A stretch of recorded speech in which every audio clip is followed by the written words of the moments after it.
ಹಿಂದೆ ಡೌಟ್ನಾಟ್ app download ಮಾಡಿ. ಡೌಟ್ನಾಟ್ ನಿಮ್ಮ 6ನೇ ತರಗತಿಯಿಂದ 12ನೇ ತರಗತಿಯ ಗಣಿತ, ಭೌತಶಾಸ್ತ್ರ, ರಸಾಯನಶಾಸ್ತ್ರ ಮತ್ತು ಜೀವಶಾಸ್ತ್ರದ ಎಲ್ಲ ಸಂದೇಹಗಳನ್ನು ಹೊಂದಿರುತ್ತದೆ. ಕನ್ನಡದಲ್ಲಿಯೂ ಸಹ ಪರಿಹರಿಸಲಾಗಿದೆ. ನಿಮಗೆ ಬೇಕಾದ ಪ್ರಶ್ನೆಯ ಫೋಟೋವನ್ನು ತೆಗೆಯಿರಿ, ಅದನ್ನು ಕ್ರಾಪ್ ಮಾಡಿ ಮತ್ತು ತ್ವರಿತ ವಿಡಿಯೋ ಪರಿಹಾರಗಳನ್ನು ಪಡೆಯಿರಿ. ಇಂತಹ ಅನೇಕ ವಿಡಿಯೋಗಳನ್ನು ವೀಕ್ಷಿಸಲು ಡೌಟ್ನಾಟ್ ಕನ್ನಡ ಯೂಟ್ಯೂಬ್ ಚಾನಲ್ಗೆ ಚಂದಾದಾರರಾಗಿ.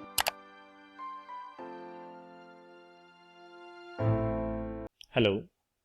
Derive the relation between electric field and potential. ನಮಗೆ ಎಲೆಕ್ಟ್ರಿಕ್ ಫೀಲ್ಡ್ ಮತ್ತು ಪೊಟೆನ್ಷಿಯಲ್ ನಡುವಿನ ಒಂದು ರಿಲೇಷನ್ ಅನ್ನ ಹೇಳಿ ಅಂತ ಹೇಳ್ತಿದ್ದಾರೆ. ಓಕೆ, ಸೊ ಅದಕ್ಕೋಸ್ಕರ ನಾನು ಏನ್ ಮಾಡ್ತಾ ಇದ್ದೀನಿ, ಎರಡು ಈಕ್ವಿಪೊಟೆನ್ಷಿಯಲ್ ಸರ್ಫೇಸ್ ಅನ್ನು ತಗೊಳ್ತಾ ಇದ್ದೀನಿ.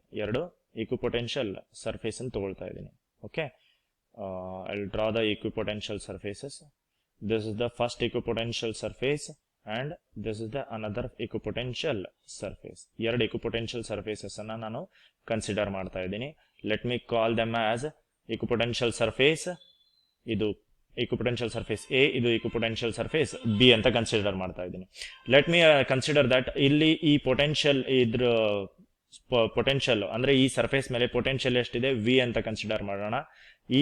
ಈ ಸರ್ಫೇಸ್ ಮೇಲೆ ಇರತಕ್ಕಂಥ ಪೊಟೆನ್ಷಿಯಲ್ ನ V ಪ್ಲಸ್ del V ಅಂತ ಕನ್ಸಿಡರ್ ಮಾಡ್ತಾ ಇದ್ದೀನಿ. Okay, so let us consider that the electric field is present in this direction. Okay, ಈ ಡೈರೆಕ್ಷನ್ ಅಲ್ಲಿ ಎಲೆಕ್ಟ್ರಿಕ್ ಫೀಲ್ಡ್ ಇದೆ ಅಂತ ಕನ್ಸಿಡರ್ ಮಾಡ್ತಾ ಇದ್ದೀನಿ. This the direction of electric field. ಜೊತೆಗೆ ಇವೆರಡರ ನಡುವಿನ ಪರ್ಪೆಂಡಿಕ್ಯುಲರ್ ಡಿಸ್ಟೆನ್ಸ್ ಎಷ್ಟಿದೆ, dr ಅಂತ ಕನ್ಸಿಡರ್ ಮಾಡ್ತಾ ಇದ್ದೀನಿ. ಓಕೆ, ಸೊ ಡೆಲ್ ವಿ ಏನಿದು, del V is nothing but change in potential in the direction of V ಅಂತ ಬರಿಬಹುದು. ಸೊ ನಾವು ಇದನ್ನ ಸ್ಟೇಟ್ಮೆಂಟ್ ಬರಿತಾ ಹೋದ್ರೆ, ಓಕೆ, ಟೂ ಇಕ್ವಿಪೊಟೆನ್ಷಿಯಲ್ ಸರ್ಫೇಸಸ್. ನಾನು ಸ್ಟೇಟ್ಮೆಂಟ್ ಬರಿತೀನಿ. ಈಗ ಸ್ಟೇಟ್ಮೆಂಟ್ ಹೀಗಿದೆ: two equipotential surfaces A and B. ನಾನೇನು ಇಲ್ಲಿ ಕನ್ಸಿಡರ್ ಮಾಡಿದ್ದೀನೋ ಅದನ್ನೇ ಬರಿತಾ ಇದ್ದೀನಿ. A and B separated by a distance of d. Separated by a distance of dr has a potential of v and v plus delta v respectively. ಅಂದ್ರೆ surface A ಎಷ್ಟಿದೆ, potential V ಇದೆ. Surface B ಎಷ್ಟಿದೆ, V plus del V ಅಂತ ಇದೆ. Okay, where del V is nothing but change in potential in the direction of electric field ಅಂತ consider ಮಾಡ್ತಾ ಇದ್ದೀವಿ. Okay, ಈಗ ಒಂದು ಚಾರ್ಜ್ನ ಇಲ್ಲಿರ್ತಕ್ಕಂಥ ಒಂದು ಚಾರ್ಜ್ನ ಅಥವಾ ನಾವು ಇಲ್ಲಿರ್ತಕ್ಕಂಥ ಒಂದು ಚಾರ್ಜ್ನ ಪಾಸಿಟಿವ್ ಚಾರ್ಜ್ ಇದೆ ಇದರಲ್ಲಿ. ಈ ಪಾಸಿಟಿವ್ ಚಾರ್ಜ್ನ ನಾವೇನ್ ಮಾಡ್ತಾ ಇದ್ದೀವಿ, ಸರ್ಫೇಸ್ ಎಗೆ ಮೂವ್ ಮಾಡ್ತಾ ಇದೀವಿ. ಯಾಕಂದ್ರೆ ನಾವು ನೋಡಿ, ಸರ್ಫೇಸ್ ಬಿ ಅಲ್ಲೇನೆ ಒಂದು ಚಾರ್ಜ್ನ ಒಂದು ಪಾಯಿಂಟ್ ಇಂದ ಇನ್ನೊಂದು ಪಾಯಿಂಟ್ಗೆ ಮೂವ್ ಮಾಡಿದ್ರೆ there is no work done. So ಹೀಗಾಗಿ ಏನ್ ಮಾಡ್ತಾ ಇದೀವಿ, ನಾವು ಒಂದು ಪಾಸಿಟಿವ್ ಚಾರ್ಜ್ ಅನ್ನ ಫ್ರಮ್ ಸರ್ಫೇಸ್ ಬಿ ದಿಂದ ಸರ್ಫೇಸ್ಗೆ ಎಗೆ ತಗೊಂಡ್ ಬರ್ತಾ ಇದೀವಿ. Okay, if charge Q is moved from B to A. ಈಗ B to A ಗೆ ಚಾರ್ಜ್ ಮೂವ್ ಆಗಿದೆ ಅಂತಂದ್ರೆ the charge is moving in the direction opposite to the electric field. So opposite to the electric field ಅಲ್ಲಿ ಒಂದು charge move ಆಗ್ತಾ ಇದೆ ಅಂತಂದ್ರೆ it is doing some work. So ಏನಾಗುತ್ತೆ, work done from B to A ಅಂತ ಆಗುತ್ತೆ. Work done from B to A ಎಷ್ಟಾಗುತ್ತೆ? Work done from B to A, that is force applied into perpendicular distance. What is the force applied? The force is applied on the charge is nothing but equal to ಎಷ್ಟಿರುತ್ತೆ, it is equivalent to the electric force. Electric force ಏನಂತ ಬರಿತೀವಿ, ಇದನ್ನ F ನ ನಾನು ಏನಂತ ಬರಿಬಹುದು, E, that is electric field into charge ಏನಿದೆ Q into dr cos theta ಅಂತ ಬರಿಬಹುದು. ಇಲ್ಲಿ ಕಾಸ್ ಥೀಟಾ ಏನಿದು, angle between electric field and perpendicular distance. So electric field ಯಾವ ಡೈರೆಕ್ಷನ್ ಅಲ್ಲಿ ಇದೆ, in the upper direction. dr ಅಂತಂದ್ರೆ ಏನು, ಡಿಸ್ಪ್ಲೇಸ್ಮೆಂಟ್. ಯಾವ ಡೈರೆಕ್ಷನ್ ಅಲ್ಲಿ ಡಿಸ್ಪ್ಲೇಸ್ಮೆಂಟ್ ಆಗ್ತಾ ಇದೆ, from B to A, that is in the downward direction. So ಹೀಗಾಗಿ ಥೀಟಾ ಇಲ್ಲಿ ಏನಾಗ್ಬಿಡುತ್ತೆ, theta will become here theta will become 180. Theta 180 ಆಯ್ತು ಅಂತಂದ್ರೆ cos 180 will be is equal to minus 1 ಅಂತ ಆಗುತ್ತೆ.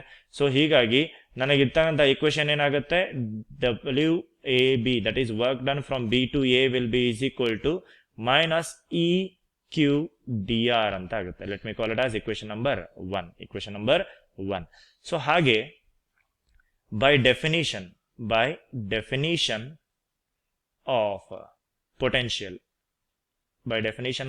potential, by definition of potential ಏನಂತ ಬರಿತೀವಿ, work done from B to A ಅಂತ ಇದೆ ಅಂತಂದ್ರೆ ನಾವೇನಂತ ಬರಿತೀವಿ, ಚಾರ್ಜ್ ಇಂಟು ಪೊಟೆನ್ಷಿಯಲ್ ಡಿಫರೆನ್ಸ್ ಅಂತ ಬರಿತೀವಿ. Potential difference, charge into potential difference ಅಂತ ಬರ್ತೀವಿ. ದಟ್ ಈಸ್ ಡೆಲ್ಟಾ ವಿ ಅಂತ ಬರಿತೀವಿ, ಡೆಲ್ಟಾ ವಿ.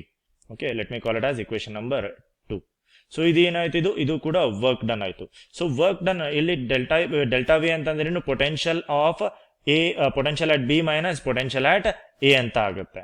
ಸೊ ಅದನ್ನು ಬರೆದ್ರು ನಮ್ಗೆ ಏನ್ ಬರುತ್ತೆ, work done from B to A will be is equal to Q into potential at B minus potential at A ಅಂತ ಆಗುತ್ತೆ. ಸೊ ಪೊಟೆನ್ಷಿಯಲ್ ಆಟ್ ಬಿ ಏನಿದೆ, ನಮಗೆ ಪೊಟೆನ್ಷಿಯಲ್ ಆಟ್ ಬಿ ಬಂದು Q is equal to V plus del V ಅಂತ ಇದೆ. Okay, minus V ಅಂತ ಆಗುತ್ತೆ. So we cancel ಆಗಿ ನಮಗೆ ಉಳಿಯೋದೇನು, work done from B to A will be is equal to Q into delta V ಅಂತ ಬರಿತೀನಿ. ಡೆಲ್ ವಿನ್ ಏನಂತ ಬರಿತಾ ಇದ್ದೀನಿ, delta V. So instead of calling this equation as equation number 2, ನಾವು I will call this equation as equation number 2. So ಈಗ equation 1 and 2 ನೀವು compare ಮಾಡಿದ್ರೆ, ಯಾಕಂದ್ರೆ ಎರಡೂ ಕಡೆ ನಮ್ಗೆ ಏನಿದೆ, ಎಲ್ ಎಚ್ ಎಸ್ ಅಲ್ಲಿ work done from B to ಏನೇ ಇದೆ.